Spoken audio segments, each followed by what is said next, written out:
Welcome students to grey matter enhancer. দশম শ্রেণীর আগের ক্লাসে যে প্রশ্নগুলো আমি আলোচনা করেছিলাম সেগুলোরই আজকে উত্তরগুলো আলোচনা করব। তাহলে দেখে নাও কি কি প্রশ্ন ছিল। প্রথম প্রশ্ন, দুটি শঙ্কর লম্বা মটর গাছের মধ্যে শঙ্করায়ন করা হলে F1 জনুতে শঙ্কর লম্বা মটর গাছ পাওয়া যাবে 50%। 2 নম্বর, মেন্ডেল তাঁর দ্বিশঙ্ক জননের পরীক্ষা থেকে যে সিদ্ধান্তে উপনীত হন তা হলো প্রকট ও প্রচ্ছন্নতার সূত্র।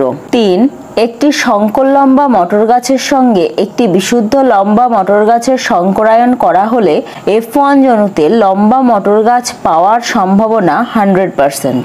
4 নম্বর প্রশ্ন, মেন্ডেলের 7 জোড়া বিপরীতধর্মী বৈশিষ্ট্যের মধ্যে কোনটি প্রকট গুণ? বেগুনি ফুল। 5 নম্বর প্রশ্ন, দুটি শঙ্কর কালো গিনিপিগের মধ্যে শঙ্করায়ন ঘটালে তার অপত্যদের কি ফলাফল ঘটবে? 3টি কালো, 1টি সাদা।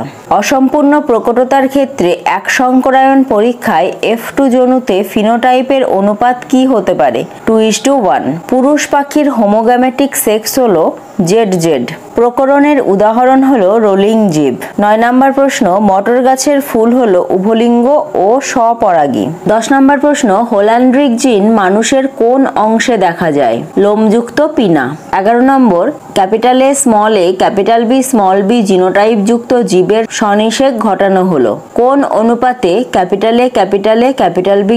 B জিনোটাইপগত জীবের সৃষ্টি হবে? 1/16। এবার শূন্যস্থান পূরণ। মেন্ডেল আবিষ্কৃত সূত্রটি মেন্ডেলিজম নামে পরিচিত। 13, খাঁটি জীব সবসময় হোমোজাইগাস হয়। 14, জিনোটাইপের বাহ্যিক প্রকাশকে বলা হয় ফিনোটাইপ। 15, মটর গাছের ভিন্ন ভিন্ন জিনোটাইপ একই ফিনোটাইপ দেখাতে পারে। 16, দ্বিশঙ্ক জননে F2 জনুর ফিনোটাইপ সংখ্যা 4।